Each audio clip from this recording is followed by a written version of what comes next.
কবর দেওয়ার পরে 40 কদম যখন আত্মীয়রা চলে যায়, দুজন ফেরেশতা আসবে, বসাবে।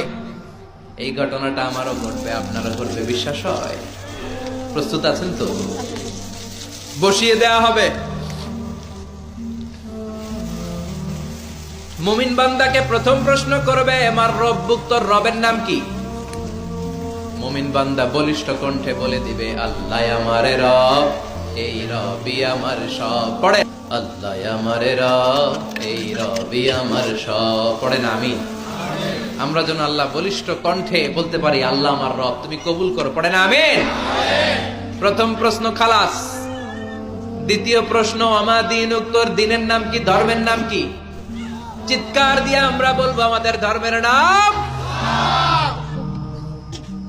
তৃতীয় প্রশ্ন করা হবে, মান হাযার রাজুল, দেখো তো এই লোকটারে চিনো কিনা, এই লোকটারে চিনা চিনা লাগে কিনা। আমরা বলবো, চিনি মানি, এই লোকের জন্য আমরা দুনিয়াতে সব করতে রাজি ছিলাম।